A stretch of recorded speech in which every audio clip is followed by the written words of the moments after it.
Assalamualaikum warahmatullahi wabarakatuh. Innal hamdalillahi nahmaduhu wa nasta'inuhu wa nastaghfiruh wa natubu ilaihi wa na'udzu bihi min shururi anfusina wa min sayyiati a'malina. Man yahdihillahu fala mudilla lahu ومن يضلل فلا هادي له وأشهد أن لا إله إلا الله وحده لا شريك له وأشهد أن محمدا عبده ورسوله أما بعد.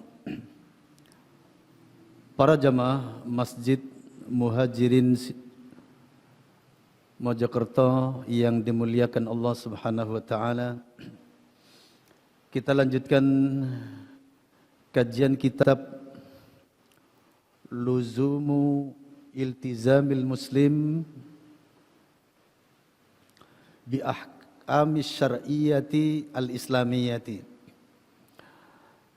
dengan tema Al-Islam adalah ketundukan terhadap Tuhan semesta alam. Sebagaimana yang sering kita terangkan di majelis yang mubarak ini tentang Al-Islam, di mana Al-Islam itu adalah al-istislamu lillahi bit-tauhidi wal inqiyadu lahu bit-ta'ati wal ibti'adu anis syirki wa ahlihi. Islam adalah al-istislam lillah, tunduk patuh kepada Allah, bit tauhidi dengan memahaesakannya, wal inqiyadu lahu bit ta'ati dan tunduk patuh kepadanya dengan melaksanakan ketaatan, wal ibti'adu anis syirki wa ahlihi dan menjauhkan diri dari kesyirikan dan pelaku-pelaku kesyirikan. Sebelum segala sesuatu, para jamaah coba diikuti bersama secara bergantian. Kita mulai. Al-Islamu, lagi, Al-Islamu, Al-Istislamu lillahi bit-tauhidi wal inqiyadu lahu bit-ta'ati wal ibti'adu anis syirki wa ahlihi. Saya ulangi lagi sampai 3 kali.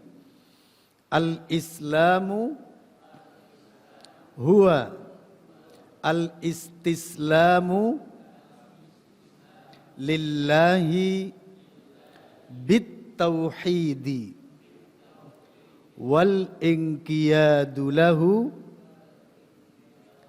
bit-ta'ati wal ibti'adu anis syirki wa ahlihi. Sekali lagi. Al-Islamu huwa al-istislamu lillahi bit-tauhidi wal inqiyadu lahu bit-ta'ati wal ibti'adu anis syirki wa ahlihi. Baik, itu mana Islam. Jadi Islam basis maknanya adalah ketundukan, kepatuhan kepada Allah. Dengan apa? Dengan memahaesakannya, dengan tauhid. Dan menjalankan ketaatan-ketaatan kepadanya dan menjauhkan diri dari kesyirikan dan pelaku-pelaku kesyirikan. Itulah Islam. Karena Allah adalah Maha Esa, Maha Tunggal, Al-Muwahhidu, Al-Ahadul Muwahhidu, yang Maha Satu dan yang dipersatukan, yang ditunggalkan. Allah tidak menerima persekutuan apapun. Barang siapa yang datang kepada Allah dengan mempersekutukan Allah dengan apapun, maka Allah katakan dalam hadis qudsi, taraktuhu wa syirkahu. Aku akan meninggalkan dia dan persekutuannya.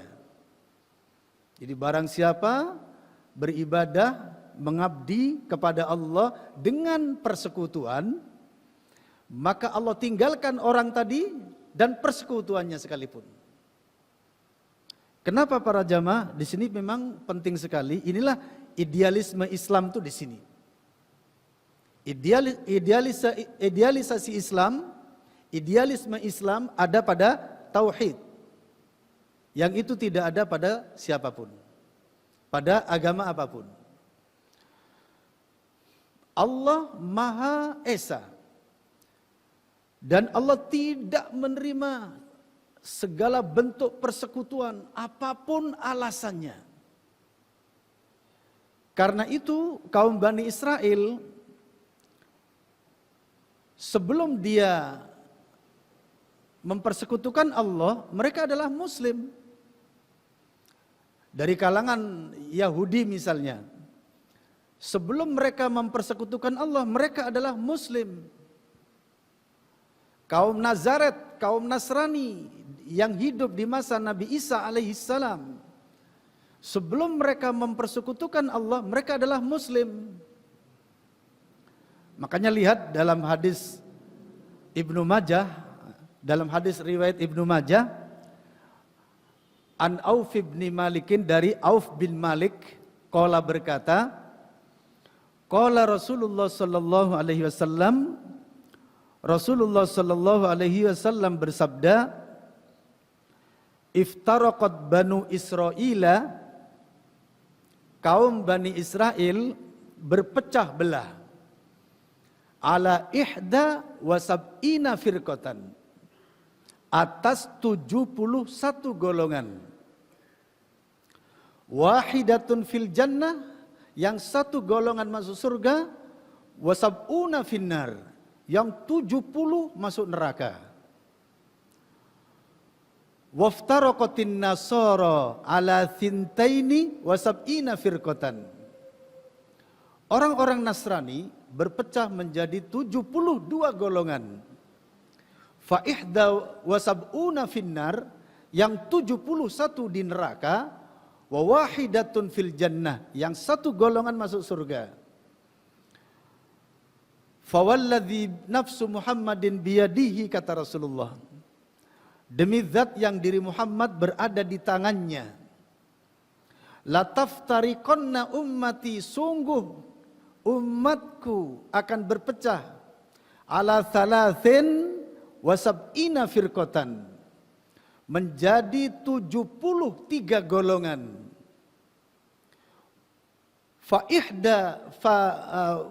Fawahidatun fil jannah, satu golongan masuk surga, wathnatani wa sab'una finnar, yang 72 masuk neraka. Qila manhum ya Rasulullah, Rasulullah ditanya, siapa mereka yang satu golongan masuk surga? Qala, Rasulullah menjawab, al-jamaah, yaitu al-jamaah. Wa fi riwayat Tirmidzi, dalam riwayat Imam Tirmidzi, qila manhum ya Rasulullah, siapa mereka wahai Rasulullah? Qala, Rasulullah menjawab, ma ana alaihi wa ashabi, apa-apa yang aku dan para sahabatku berada di atasnya. Inilah para jamaah ketika sebelum terjadinya perpecahan, maka umat ini semuanya dalam satu kebenaran. Dalam satu kebenaran. Sehingga Nabi menceritakan tentang perpecahan-perpecahan yang terjadi. Kaum Bani Israel yang selamat cuma satu. Yang satu ini siapa? Yang masih belum mempersekutukan Allah dengan apapun. Dalam bahasa lain, ahlus sunnahnya di masa itu. Yang mereka itu komitmen terhadap sunnahnya Nabi Musa 100%. Tidak nambah, tidak mengurangi. Jadi kaumnya Nabi Musa dari kalangan Bani Israel yang tidak melakukan perbuatan bid'ah. Melakukan perbuatan bid'ah itu artinya mengada-adakan hal baru, ritual baru, cara doa baru, keyakinan baru, metode baru dalam agama. Masuklah kepada ahlul bid'ah. Begitu juga di kalangan umatnya Nabi Isa alaihi salam yang masih bertauhid, yang masih memahaesakan Allah, yang masih menunggalkan segala peribadatan hanya kepada Allah. Satu golongan di antara mereka yang masuk surga. Ahlus sunnahnya di masa itu. Kenapa saya katakan ahlus sunnahnya di masa itu? Karena mereka adalah orang yang komitmen terhadap syariat Nabi Isa alaihi salam, yang komitmen terhadap kitab Injil dengan baik dan benar, tidak nambah, tidak mengurangi dari muatan yang ada. Maka mereka yang paling selamat di antara 72 golongan. Sedangkan yang lain itu yang jatuh kepada kebid'ahan, yang jatuh kepada kesirikan, yang jatuh kepada metode-metode keagamaan yang ditambah-tambah, dikurang-kurangi oleh mereka sendiri. Begitu juga para jamaah umatnya Nabi Muhammad sallallahu alaihi wasallam. Ternyata umat Islam lebih banyak daripada yang lainnya. Bagaimana lebih banyak daripada yang lainnya para jamaah? Karena umat Islam adalah yang terakhir. Secara logika saja yang terakhir itu lebih banyak lebih banyak sesuatu yang akan menjadi terkontaminasi dengannya. Di zaman umat Rasulullah sallallahu alaihi wasallam, di sana ada kejahatan kaum Yahudi. Di sana ada kejahatan kaum Nasrani. Di sana ada kejahatan kaum Majusi. Di sana ada kejahatan kaum musyrikin. Di sana ada kejahatan kaum Sobi'i. Di sana nanti akan berhadapan dengan kaum filosofis, kaum filosof, filsafat, dan lain sebagainya. Itulah yang dihadapi kaum muslimin para jamaah. Sehingga secara logika wajar kalau umat Islam akhirnya berpecah menjadi 73 golongan. Karena sepeninggal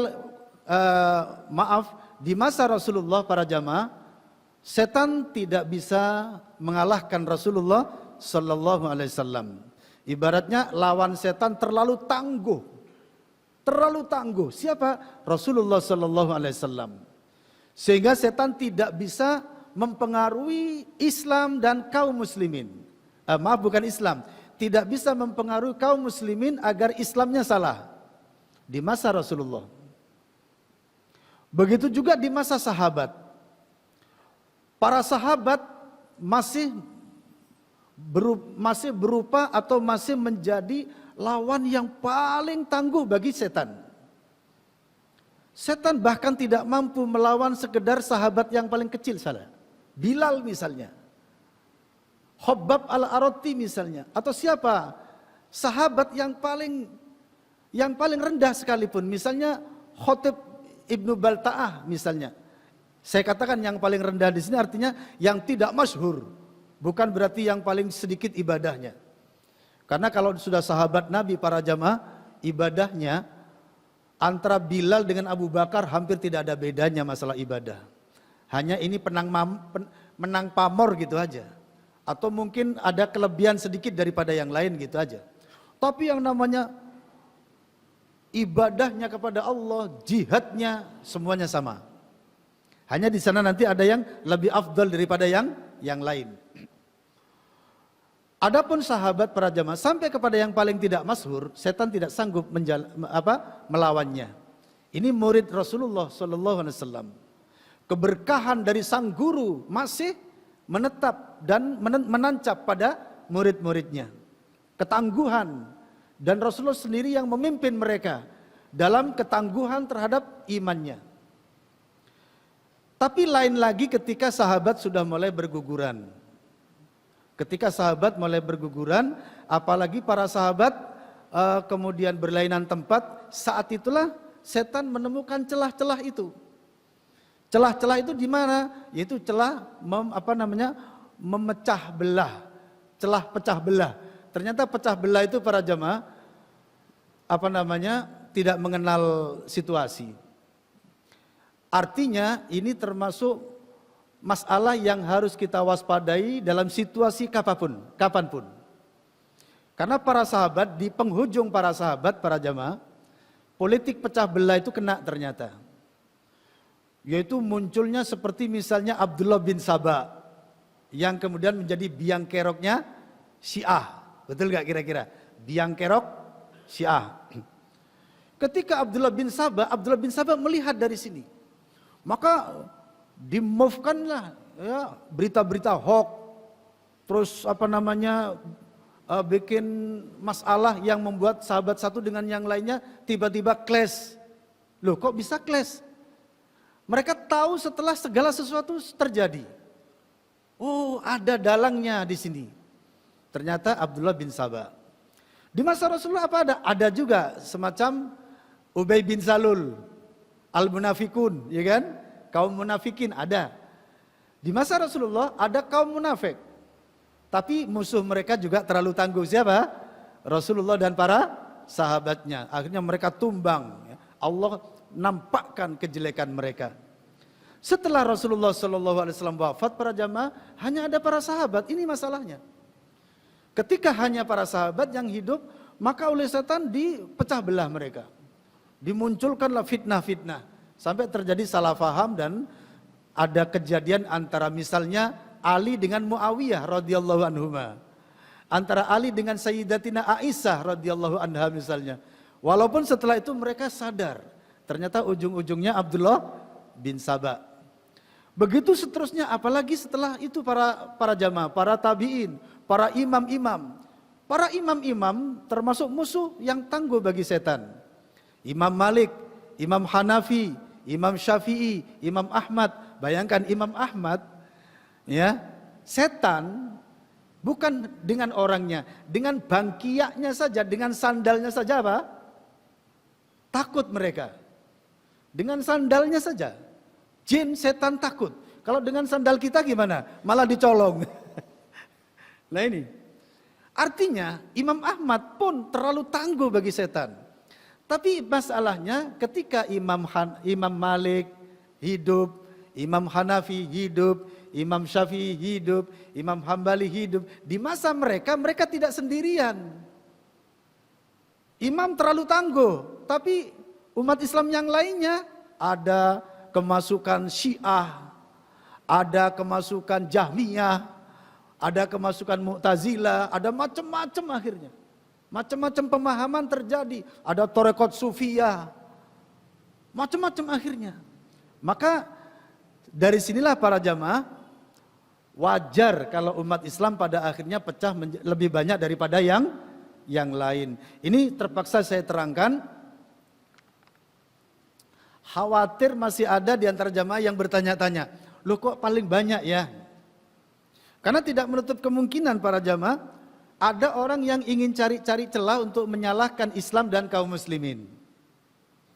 Yahudi cuma 71, Nasrani cuma 72, Islam 73. Saya khawatir nanti mereka mengatakan, loh ya kan berarti Islam lebih jelek. Nah ini tidak para jamaah.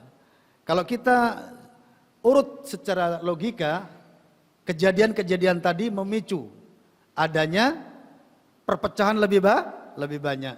Dan ingat, itu disabdakan oleh Nabi sebelum segala sesuatu gitu loh. Ini yang harus diketahui, bahwa Nabi itu sudah mengisyaratkan akan terjadinya seperti itu. Ketika Nabi bersabda itu, 73 golongan ini belum ada. Betul gak kira-kira? Belum ada. Tapi karena Nabi diberi wahyu oleh Allah, pada akhirnya manusia itu akan mengalami berbagai perpecahan, akan mengalami kerusakan-kerusakan, maka Nabi diberitahu bahwa umatnya akan pecah menjadi 73 golongan. Walau demikian para jamaah, umat Nabi yang pecah menjadi 73 golongan masih lebih istimewa daripada dua golongan sebelumnya, yaitu Yahudi dan Nasrani. Kenapa para jamaah? Karena yang disabdakan oleh Nabi tadi setelah kaum Yahudi hancur, setelah kaum Nasrani hancur akidahnya dan agamanya. Betul gak kira-kira? Ketika Nabi bersabda itu sudah terjadi. Bani Israel sudah terjadi. Kaum Nasrani sudah terjadi. Sedangkan kaum muslimin masih akan datang. Dan itu pun Nabi mengatakan umatku. Ini para ahlu sunnah sepakat bahwa 73 golongan ini belum keluar dari Islam. Belum keluar dari Islam. Tetapi sedangkan 71 dari kalangan Bani Israel Yahudi, 72 dari kalangan Bani Israel Nasrani, yang satu masuk surga, yang lain itu sudah kafir gitu loh. Paham ya? Nasrani juga begitu, yang satu masuk surga, yang lain sudah kafir, apalagi sejarahnya runyam para jamaah. Setelah agama kitab Injil itu dibawa ke Vatikan, Raja Konstantinopel, maka Nasrani menjadi agama lain daripada sebelumnya. Menjadi agama bid'ah tulen. Agama bid'ah tulen. Karena pada akhirnya oleh Raja Konstantinopel, semua yang berbau Nasrani dibawa kepada semua yang ada di Vatikan, Yunani. Seperti apa? Dinisbatkan kepada nama dewa-dewa. Dewa Janus, Januari, ya kan? Nama dewa-dewa 12 bulan. Sampai kepada 25 Desember itu dikatakan kelahiran Yesus, padahal itu bukan. Setelah diurut ternyata kelahiran raja, menurut mereka kelahiran dewa matahari. Masya Allah. Terus ada pengangkatan Yesus sebagai Tuhan. Dari siapa yang ngangkat? Raja Vatikan.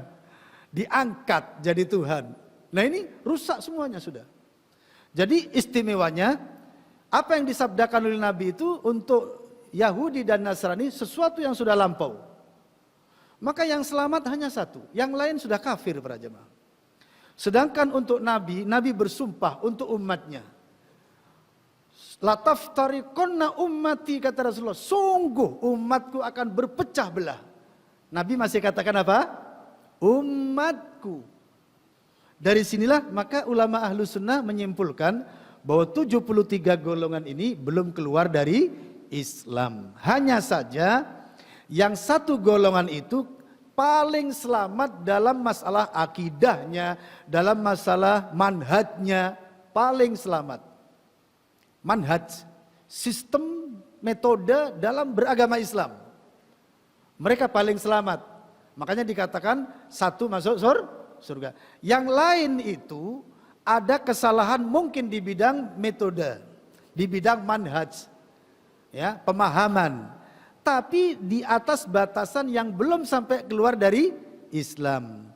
Tapi ketika di antara orang yang mengaku sebagai umat Rasulullah ternyata sudah keluar dari akidah, keluar dari manhaj, maka tidak menutup kemungkinan Allah akan menghukumi dia kafir. Nah, paham maksud saya ya? Makanya Rasulullah tidak menjelaskan 73 golongan itu siapa-siapa, tidak dijelaskan oleh Rasulullah. Ya. Kenapa? Karena pertama, tujuan Nabi mengatakan 73 golongan yang satu masuk surga itu tujuannya adalah ada pada hadis Al-Irbad bin Sariyah Yaitu di mana Al-Irbad bin Sariyah meriwayatkan suatu hadis, kata Nabi, fa innahu man ya'ish minkum, maka sesungguhnya barang siapa yang hidup di antara kalian, yara ikhtilafan katsira, akan melihat perpecahan yang banyak sekali, kata Rasulullah. Lalu apa kata Rasulullah? Ketika terjadi perpecahan yang banyak itu, apa yang harus kalian lakukan, kata Rasulullah? Fa'alaikum bisunnati wa sunnatil khulafa'ir rasyidin al-mahdiyyin, abdu 'alaiha bin nawajid. Kalau sudah terjadi perpecahan yang banyak, maka tetaplah kalian, kata Rasulullah, terhadap sunnahku dan sunnah khulafa'ur rasyidin yang telah mendapat petunjuk. Gigitlah dia dengan gigi geraham, artinya jangan dilepas. Nah, di sini para jemaah tujuannya di situ ternyata. Satu golongan yang 7 masuk surga, yang 72 masuk neraka. Ini perpecahan sudah. Kenapa Rasulullah tidak sebutkan satu persatu nama-nama itu? Walaupun memang setelah sepeninggal Rasulullah, nama-nama itu tetap muncul. Nama-nama itu tetap muncul. Tapi apakah itu yang dimaksud? Para sahabat juga tidak mengatakan. Para imam-imam kita tidak mengatakan. Seperti munculnya Syiah. Seperti munculnya Mu'tazilah, Jahmiyah, Qadariyah, Mujassimah, Asy'ariyah dan lain sebagainya. Para sahabat, para tabi'in, imam-imam tidak menyebutkan hal itu termasuk diantaranya. Karena para jamaah, di antara perpecahan-perpecahan nama ini, munculnya Syiah. Siapa lagi? Syiah, kemudian Khawarij, kemudian dalam hal asma wa sifat, Jahmiyah, Qadariyah, Murji'ah, sampai Asy'ariyah. Karena di antara mereka para jamaah, kalau kita mau terus terang, sudah kafir. Coba bayangkan, Syiah saja misalnya. Syiah melaknat Abu Bakar dan Umar. Ketika Syiah, golongan orang Syiah, mengkafirkan Abu Bakar saja, bagaimana dengan keislaman mereka? Sudah tidak ada. Ketika mereka mengkafirkan Abu Bakar, maka semua orang Syiah yang berkeyakinan seperti itu, semuanya kafir. Apalagi sampai Umar dikafirkan, sampai istri Rasulullah juga dikafirkan. Apalagi sekarang mereka jelas-jelas nyembah Husain. Madad Husain, Madad Husain. Apa artinya? Pertolonganmu wahai Husain, pertolonganmu wahai Husain. Padahal Husain sudah wafat, sudah mati, dipanggil-panggil lagi. Mereka sekarang ini menyembah Husain para jemaah, bukan menyembah Allah lagi. Nah, disinilah hikmahnya kenapa Rasulullah tidak menyebutkan satu persatu nama itu. Karena toh kalaupun muncul nama-nama yang ada itu, tidak menjamin keislaman. Betul nggak kira-kira? Syiah sudah seperti itu, mengkafirkan para sahabat. Sudah kafir mereka sudah. Apalagi Quran mereka 3 kali lipat dari Quran kita. Ditambah-tambah dengan kalimat-kalimat dari mereka. Apalagi mereka rukun imannya bukan rukun iman yang ada pada kita. Betul? Syahadatnya bukan syahadat yang ada pada kita. Kira-kira apa masih dikatakan Syiah itu Muslim? Sudah tidak lagi.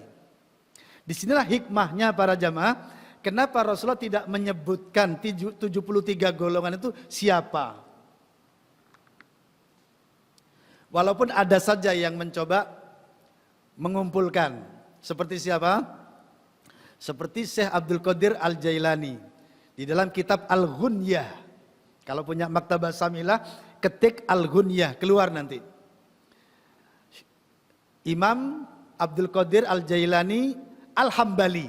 Beliau mazhabnya Hambali. Separuh umur awal Syafi'i, separuh umur akhir Hambali. Nah, beliau menulis 73 golongan itu diantaranya pertama Ahlus Sunnah, lah kemudian nanti dibagi-bagi lagi, Syiah terbagi sekian, Khawarij terbagi sekian, Jahmiyah terbagi sekian. Memang pada akhirnya ada 73 golongan setelah dibagi-bagi tadi. Tapi para ulama yang lain tidak tertarik untuk menyebutkan satu persatu. Kenapa? Karena inti yang disabdakan Nabi tadi adalah bahwasanya kapanpun dimanapun kita berada kaum muslimin, di sana ada perpecahan, maka tinggalkanlah perpecahan itu, kembali kepada sunnah Rasulullah Sallallahu Alaihi Wasallam. Bisa dipahami kenapa Rasulullah tidak menyebutkan satu per satu? Dan apalagi para jamaah, kalau nama-nama yang ada itu memang tidak menjamin sudah. Saya sendiri ketika membaca yang dari Syekh Abdul Qadir Jailani itu memang benar, ada 73 memang para jamaah. Tapi kenapa Nabi tidak sebutkan? Para sahabat pun juga tidak sebutkan. Saya sendiri ragu juga akhirnya. Kalau seandainya disebutkan, padahal Nabi masih mengatakan ummati, sedangkan ahlu sunnah masih mengatakan karena Nabi menyebutkan ummati, maka dimungkinkan mereka belum keluar dari lingkungan Islam, belum kafir. Sementara kalau kita ikutin hitungan tadi, yang masuk Syiah sekian, ini sekian, ini sekian, Syiah, wallahi kalau saya sudah tidak bisa mengatakan Syiah itu Muslim para jamaah. Betul lah kira-kira?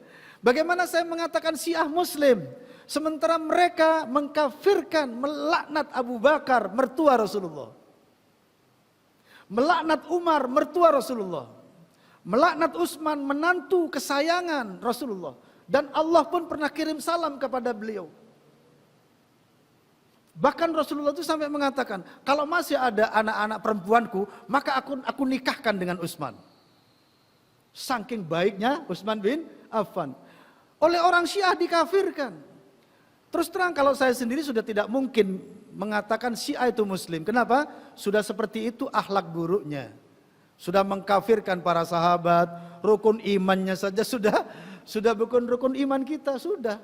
Nah ini, makanya tidak disebutkan. Ma'asyiral muslimin rahimani wa rahimakumullah. Jadi kembali kepada permasalahan, Allah itu perlu tauhid. Siapa yang datang kepada Allah dalam rangka mentauhidkan Allah dengan baik dan benar, maka selamatlah dia. Karena itu dalam hadis qudsi apa kata Allah? Yang intinya bahwasanya kata Allah Subhanahu wa taala, "Lau ataitani," kata Allah, "jika kamu datang kepadaku biqurabil ardi khotoya, dengan sepenuh bumi dosa-dosa, tsumma lakitani, kemudian kamu berjumpa dengan aku, walam tusyrik bi syai'a, sementara kamu tidak mempersekutukan aku dengan sesuatu apapun." Apa kata Allah? La ataituka, sungguh aku akan mendatangi kamu biqurabiha, dengan sepenuh bumi itu pula maghfiratan, ampunannya. Kalau dosanya sepenuh bumi, ampunannya juga sepenuh bumi, impas sudah. Surga langsung para jamaah. Ini kenapa? Ketika datang kepada Allah tidak ada syiriknya sama sekali. Ini artinya Allah itu butuh tauhid, tidak butuh macam-macam. Sampai nanti ketika ahli surga sudah mau diakhiri, ahli neraka sudah mau diakhiri, Allah bertanya kepada salah seorang dari ahli neraka yang memang dia haknya neraka, sudah tidak mungkin keluar. Ya, Allah bertanya, seandainya emas sepenuh bumi, lalu kamu menebus dengan emas itu, apa kamu mau? Maka dia mengatakan, "Na'am, iya, aku akan menebusnya." Apa kata Allah? Sudah terlambat. Padahal aku hanya minta dari kamu yang lebih mudah dari itu. Apa? Yaitu janganlah engkau mempersekutukan aku dengan apapun. Au kama qala. Wallahi para jamaah, ini yang diminta oleh Allah. Dan inilah makna Islam. Al-Islam yaitu al-istislam lillah bit tauhidi. Berserah diri kepada Allah dengan memahaesakannya. Maka para jamaah hati-hati ini. Banyak manusia ngaku muslim tapi masih ada kecampuran syirik. Syirik banyak-banyak sampai kepada syirik titik-titik, sampai kepada syirik banyak-banyak. Banyak kaum muslimin masih seperti itu. Dia tidak sadar bahwa dia mengaku Islam, tapi di sisi lain kesyirikan masih menempel pada tubuhnya. Dan ini benar-benar berbahaya. Padahal apa? Di dalam hadis qudsi dikatakan barang siapa yang datang kepada Allah dengan mempersekutukan Allah, apa kata Allah? Taraktuhu wa syirkahu. Aku tinggalkan dia dan persekutuannya. Jadi kapan nanti kita akan selamat menghadap Allah Subhanahu wa taala? Ketika kita datang di hadapan Allah tanpa syirik sedikit pun. Tanpa syirik sedikit pun. Dan ini perlu. Sampai syirik itu seperti apa? Ini kita harus tahu. Kaidah syirik kita harus tahu. Banyak kaum muslimin kaidah syirik tidak faham. Sehingga kalau sekedar bakar menyan, ya Jumat Legi menurut mereka belum opo-opo. Sekedar bakar menyan belum apa-apa kata mereka. Apakah memang bakar menyan itu ada apa-apa para jamaah? Halo? Apakah bakar menyan itu memang ada apa-apa? Ya kalau sekedar bakar menyan ngusir nyamuk kira-kira gimana? Labak sabi. Apa labak sabi itu apa ya? No problem. Lu sampean bakar menyan iya, banyak nyamuknya? Oh enggak apa-apa silakan. Mau 3 kilo, 5 kilo enggak apa-apa. Ngusir nyamuk masalahnya. Tapi kisah tentang orang bakar menyan itu apa memang betul untuk nyamuk? Kok kemudian harus Jumat Legi, harus Sabtu Kliwon misalnya, ya, harus di depan pintu misalnya, ada kopinya lagi gitu loh. Loh ini terus maunya apa gitu loh? Ada kaum muslimin kemudian masih menggunakan umbul-umbul, janur-janur, masih menggunakan adat-adat, ya, masih menggunakan adat-adat. Mereka tidak sadar. Sudah masuk Islam kok masih bawa adat. Nah ini masalahnya. Banyak kaum muslimin tidak sadar. Seharusnya apa? Kalau sudah masuk Islam, masuklah kepada Al-Baqarah 208. Apa kata Allah? Qori'nya belum datang. Saya kalau kesini mesti tak tanya qori'nya mana. Oh ini sudah ada ya. Coba telat bukanya ya. Al-Baqarah 208 apa kata Allah?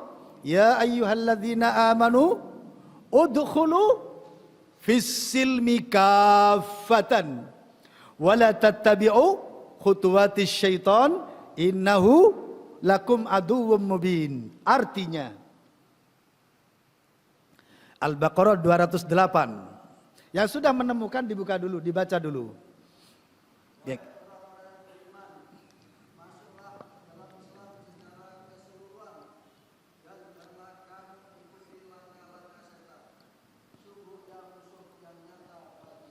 Apa kata Allah?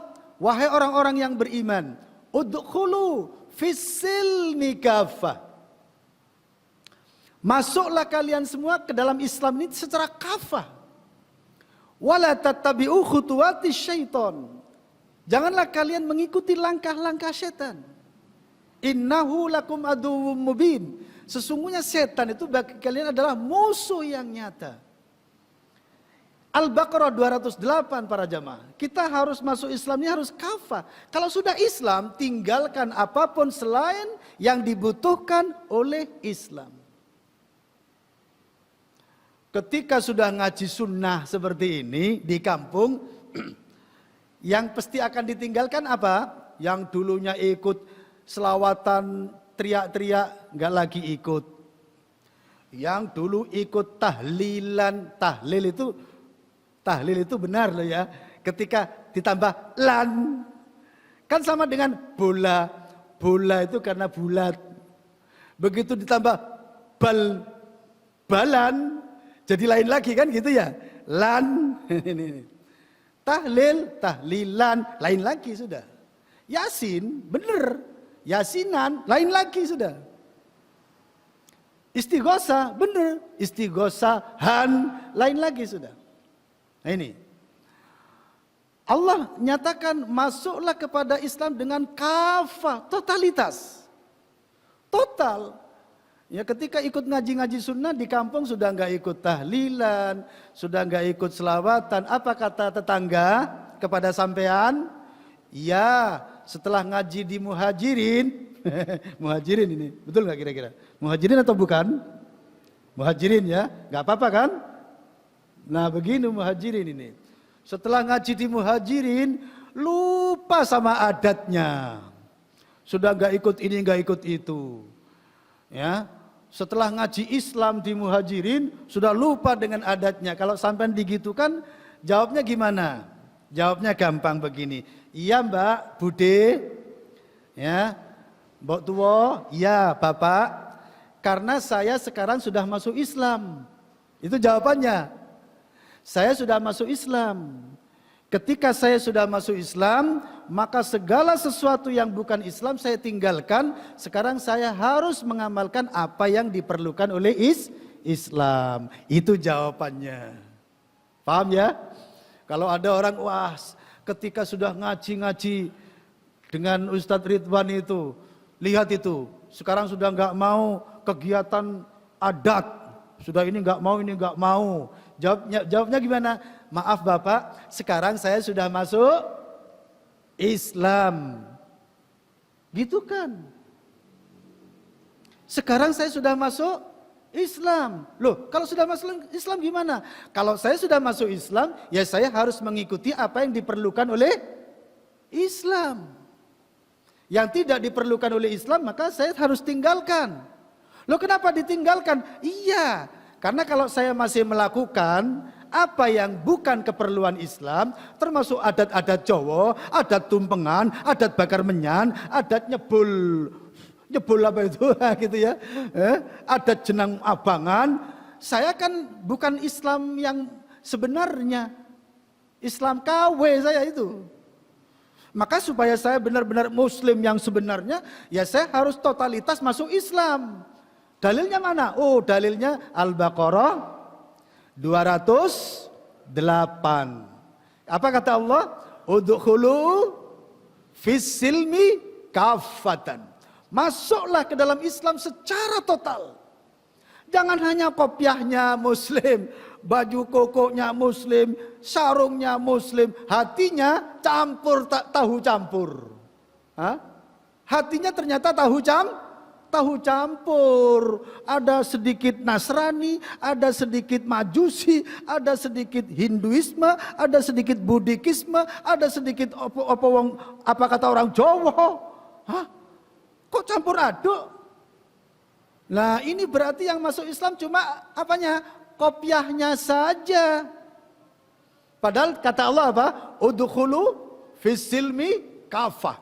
Masuklah kalian ke dalam Islam secara total, zahir batinnya, penampilannya, hatinya, semuanya harus tunduk kepada Allah. Istislam lillah, tunduk kepada Allah dengan memahaesakannya, menunggalkannya. Jangan ada sedikit saja, jangan ada menyan, jangan ada sedikit saja ritual adat, jangan.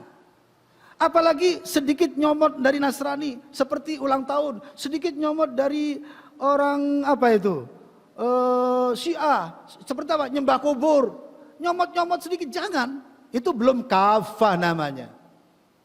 Yang namanya kafah total, kembali kepada yang telah disyariatkan, kembali kepada Al-Quran dan Sunnah Rasulullah Sallallahu Alaihi Wasallam. Baik, sudah masuk azan, silahkan diazani, silahkan. Kita lanjutkan kembali para jamaah. Jadi segala sesuatu amal yang diterima di sisi Allah Subhanahu wa taala apabila amal tersebut dilaksanakan secara tauhid. Dilaksanakan secara tauhid. Dan ini penting sekali. Karena itu belajar tauhid yang benar itu min a'zamil wajibat, termasuk kewajiban yang paling agung. Sampai-sampai ada hadis, tapi doif para jamaah, doif hadis itu. Tapi muatan daripada hadis itu bisa jadi benar. Yaitu pada ketika Nabi selesai dari perang Hunain, Nabi bersabda bahwa kita baru saja meninggalkan dari jihad kecil menuju jihad akbar. Ternyata yang dimaksud jihad akbar itu adalah jihad melawan hawa nafsu. Secara logika, sekedar melawan hawa nafsu saja kok lebih besar daripada jihad di peperangan melawan orang kafir. Betul nggak kira-kira? Yang sampai keluar darah, sampai dipanah, sampai ini. Berat sekali. Kok sampai bisa hanya dikalahkan oleh jihad melawan hawa nafsu. Padahal melawan hawa nafsu itu sekedar apa? Sekedar contoh misalnya, ketika adzan Isya sudah dikumandangkan, hayya 'alas shalah, hayya 'alas shalah, tiba-tiba pikirannya kepingin berangkat ke pasar. Lalu kemudian dilawan, tidak, sholat dulu. Setelah sholat baru ke pasar. Ini melawan hawa nafsu, betul nggak kira-kira? Ini termasuk contoh melawan hawa nafsu. Sekedar begitu kok bisa mengalahkan jihad dalam jihad fisabilillah. Maka saya sendiri ketika membaca hadis itu, loh kok aneh gitu loh. Aneh. Baru saya puas para jamaah, baru saya puas, ternyata hadisnya dhaif. Ya, ternyata hadisnya dhaif. Maka saya puas akhirnya. Alhamdulillah. Kenapa? Kok rasanya kok nggak terima gitu loh ketika jua tuh cuas. Kok hanya dikalahkan oleh saya nggak jadi ke pasar, tak sholat dulu. Paham ya? Tapi ternyata para jamaah, muatan hadis ini bisa jadi benar. Memang suatu ketika bisa jadi benar. Sekarang begini pertanyaan saya. Ketika kita ikut berperang, tapi perangnya kayak orang Jawa zaman dulu ketika perang dengan Belanda. Sebelum perang dimandikan dulu di sumur sendang. Paham ya? Ketika berangkat perang masih dikasih jimat-jimat. Pernah dengar? Orang-orang dulu ketika perang dengan Belanda, orang Mojokerto mungkin ya, mau perang itu melawan Belanda masih diasmai dulu. Bojo-bojobe brus supaya gak tedas paluning pande, ditembak lakak-lakak, dibacok mengsle. Dibacok mengsle. Celonone melorot. Jadi ceritanya bapak saya begitu para jamaah. Dulu orang mau perang dengan Belanda itu enggak langsung berangkat, itu enggak. Di pesantren-pesantren itu ada perguruan-perguruan begitu para jamaah. Masuk kumpul dulu, diasmai dulu, dibacakan ini ya hafid, ya hafid, ya hafid, ya hafid. Terus apalagi minum air dari Pak gurunya begini. Sehingga akhirnya apa? Enggak terdas paluning pande begitu, bacok mengsle begitu. Seperti itu zaman dulu para jamaah. Nah, artinya ini adalah kesirikan. Nah gitu. Kemudian saya lupa tadi membahas apa awalnya? Sebelum itu? Masalah apa para jamaah? Ingat, masih ingat? Sebelum terjadinya apa? Masalah jihad ya. Jihad yang mengatakan kita barusan pulang dari jihad kecil mau menuju jihad yang besar. Nah ternyata yang dimaksud menjihad melawan hawa nafsu. Kedengarannya kok kurang enak gitu. Ternyata hadisnya dhaif. Tapi tidak menutup kemungkinan muatannya benar. Karena saya kasih contoh tadi. Sekarang pertanyaannya, di zaman dulu orang-orang tua kita ceritanya mau melawan Belanda saja kalau nggak kebal tubuhnya nggak mau gitu loh. Paham ya? Nah akhirnya bukankah ini syirik begitu?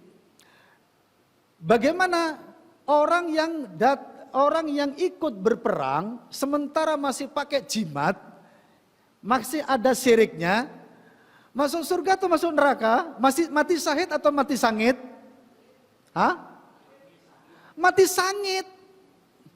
Mati sangit kenapa? Kematiannya tidak murni ikhlas karena Allah.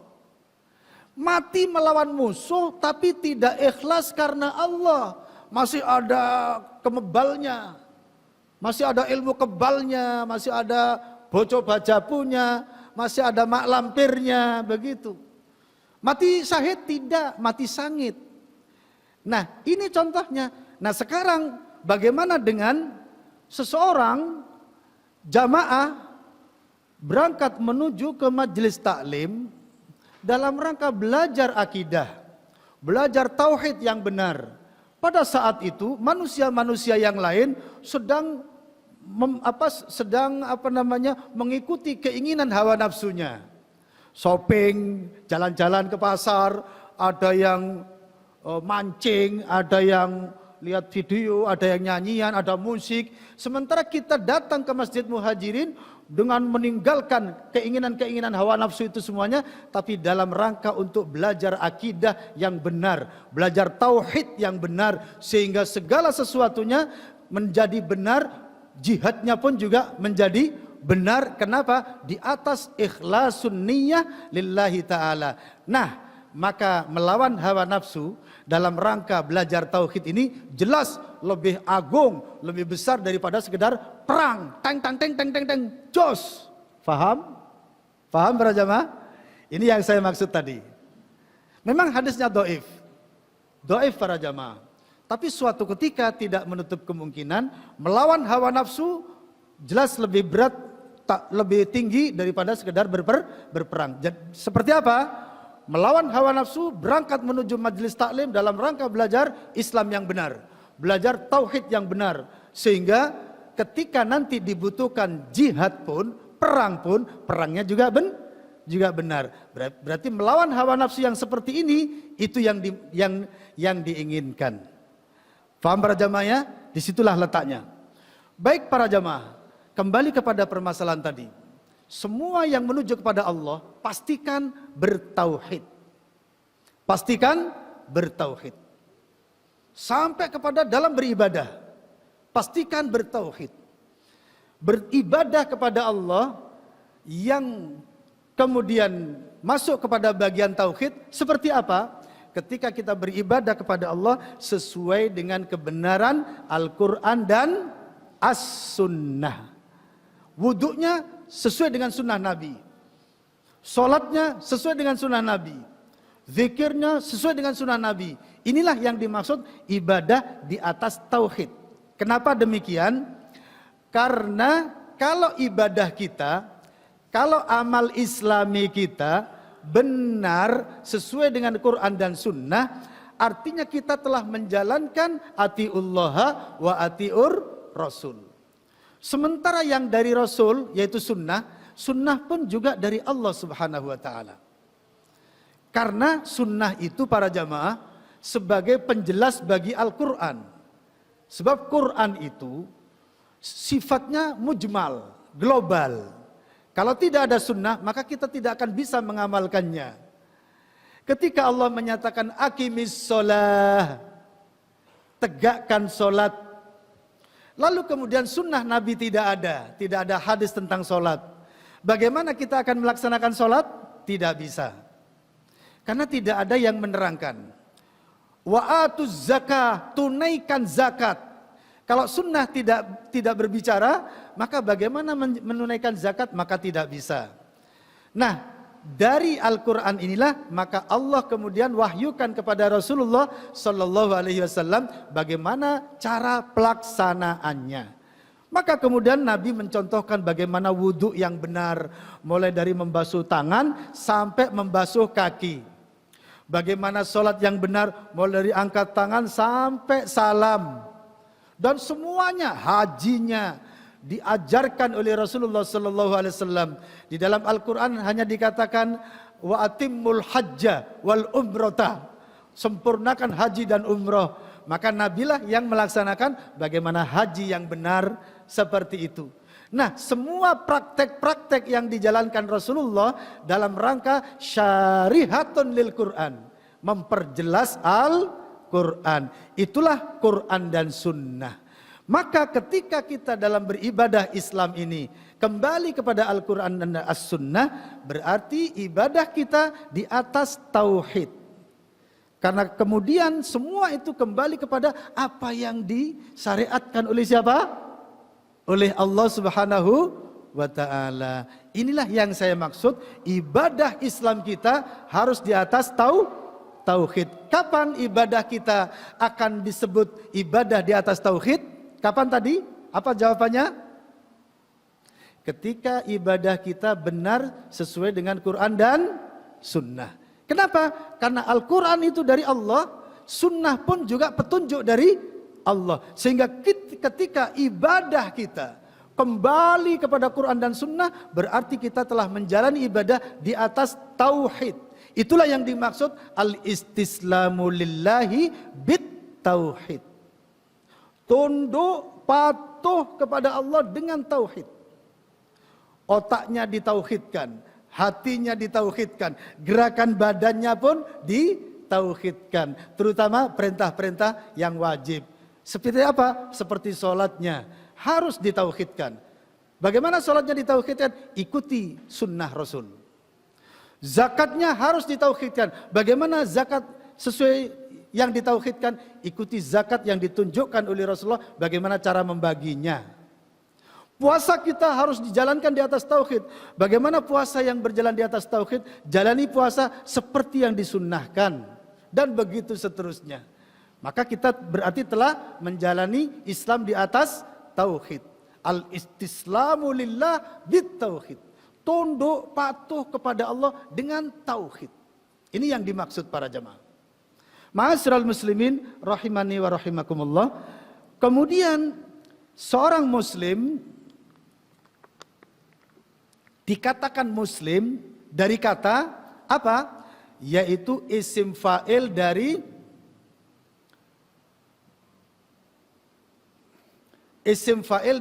aslama yuslimu islaman. Aslama yuslimu islaman. Aslama, apa artinya aslama? Masuk Islam. Yuslimu, masuk Islam. Islaman, menjadilah Islam. Lalu pelakunya disebut muslim. Muslimun artinya orang Islam. Lalu apa makna daripada al-muslimu? Yaitu al-mud'in wal munkit li rabbihi wa khaliqihi subhanahu wa ta'ala. Seseorang kita disebut muslim karena kita ini mud'in li rabbihi, tunduk patuh terhadap Tuhannya. Mungkidun li rabbihi, tunduk patuh dengan benar kepada Tuhannya. Ada perbedaan daripada al-mud'in dengan al-mungkid. Al-mud'in artinya seorang muslim yang tunduk patuh kepada Allah dengan pengakuan yang sesungguhnya. Bukan hanya karena ada udang di balik rempeyek lantas mengaku muslim. Bukan ngaku muslim tapi masih campur aduk dengan kesirikan. Bukan ngaku muslim tapi adat masih dilakukan. Ngaku muslim kok adat juga masih dilaksanakan. Ini berarti belum tulen. Belum mud'in. Lah, al-mud'in, al-muslim, al-mud'in artinya seorang muslim yang patuh, tunduk patuh kepada Allah dengan pengakuan yang sesungguhnya. Ini makna daripada al-mud'in. Sedangkan al-mungkid dari angkoda yungkidu ingkodan mungkidun. Al-muslim al-mungkid artinya seorang muslim yang patuh tunduk kepada Allah dengan benar dan terang. Benar-benar dilaksanakan dengan terang. Inilah perbedaan dengan al-mud'in dan al-mungkid. Al-mud'in kepatuhan disertai dengan pengakuan yang sesungguhnya. Memang zahir batin. Sedangkan al-mungkid yaitu seorang muslim yang tunduk patuh sesuai dengan kenyataan. Memang benar-benar terang dan tidak lagi ragu-ragu. Ini makna daripada al-muslim al-mud'in dan al-muslim al-mungkid. Ya. Maka semua orang-orang yang beriman yang imannya benar, maka dia masuk kepada kriteria ini. Yaitu al-muslim al-mud'in, muslim yang tunduk patuh dengan pengakuan yang benar. Al-muslim al-mungkid, seorang muslim yang tunduk patuh dengan sungguh-sungguh. Li rabbihi wa khaliqihi subhanahu wa ta'ala, terhadap Tuhannya dan penciptanya, maha suci dia dan maha tinggi dia. Maka para jamaah, wal Islam bihadzal makna syamilun khudu'a jami'al makhluqati lahu subhanahu wa ta'ala.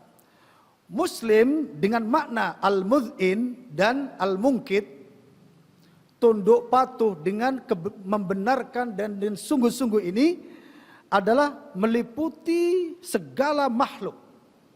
Artinya semua alam semesta ini tunduk patuh kepada Allah di atas al-mudhin al-munkit. Langit sebagai atap, bumi sebagai pijakan, matahari terbit dari timur, tenggelam di barat, bulan terbit dari timur, tenggelam di barat, manusia seperti ini, hewan-hewan seperti itu, daratan dan lautan seperti itu, semua ini para jamaah tunduk patuh kepada Allah dalam rangka mengakui dan dalam rangka kesungguhan. Memang segala sesuatu ini serba tunduk kepada apa yang dikehendaki oleh Allah Subhanahu wa ta'ala. Tidak bisa lepas dari situ. Kita sebagai manusia, ada laki-laki, ada perempuan. Ada yang jadi malaikat, ada yang jadi jin. Semua itu terjadi di atas tunduk patuh secara pengakuan dan secara kesungguhan. Tidak ada yang lepas sedikit pun darinya. Karena itulah di dalam surah berikut ini, di dalam surah Ali Imran ayat 83, Allah memberikan warning yang sangat keras kepada kita semuanya. Silakan dicari Ali Imran 83. Apa kata Allah? A'udzu billahi minasy syaithanir rajim. Afa ghaira dinillahi yabghun wa lahu aslama man fis samawati wal ardi taw'a. Aslama man fis samawati wal ardi taw'an wa karha wa ilaihi turja'un. Apa? Taw'an wa karha wa ilaihi yurja'un. Artinya, lihat pada surah Ali Imran ayat berapa ini? 83 ini. Apa kata Allah? Afa ghaira dinillahi yabghun. Wahai manusia, apakah kalian terhadap agama selain agama Allah mencari agama? Walahu aslama man fis samawati wal ard. Padahal hanya kepadanya lah tunduk patuh segala apa yang di langit dan segala apa yang di bumi. Tau'an wa karha, baik suka maupun tidak suka. Wa ilaihi yurja'un, dan hanya kepadanya mereka dikembalikan. Ayat ini para jamaah teguran bagi kita. Wahai manusia, apakah kalian sibuk mencari agama selain agama Allah? Ini maksud daripada ayat ini. Padahal segala sesuatu di langit dan di bumi ini semuanya tercipta di atas ketundukan, kepatuhan hanya apa kata Allah. Apa kata Allah semua ini terjadi. Langit sebagai atap, apa kata Allah? Bumi sebagai pijakan, apa kata Allah? Kita seperti ini, kulit kita seperti ini, tubuh kita seperti ini, apa kata Allah? Ada nggak di antara kita yang bisa merubah dirinya? Wah, saya jadi laki-laki itu bosan saya tak jadi perempuan. Boleh? Bisa? Hah? Gak bisa kecuali dipaksa kayak yang di TV-TV itu. Dipaksa ya. Tapi tetap itu haram hukumnya. Menyalahi fitrah. Yang perempuan-perempuan ngomong saya bosan jadi wanita, tak jadi laki-laki. Bisa? Gak bisa sudah. Ya, Allah yang menciptakan sudah secara tunduk dan patuh. Tidak mungkin bisa berubah. Nah, inilah para jamaah kesimpulan tentang makna al-Islam. Yaitu ketundukan kepada Tuhan alam semesta. Ma'asyiral muslimin rahimani wa rahimakumullah. Kitab ini kita ambil dari kitab Luzumu Iltizamil Muslim. Dan bagus kitab ini insyaallah kita akan terangkan sampai selesai. Tentang sekitar Islam dan kaum muslimin. Keindahan-keindahan Islam tentang kenapa kita harus tunduk hanya kepada Allah. Di kitab ini nanti kita akan bahas secara tuntas biiznillah dengan izin Allah. Karena itu waktu sudah larut malam, mari kita tutup dengan kafaratul majlis. Nanti kalau ada pertanyaan setelah ini kita bisa tanya jawab.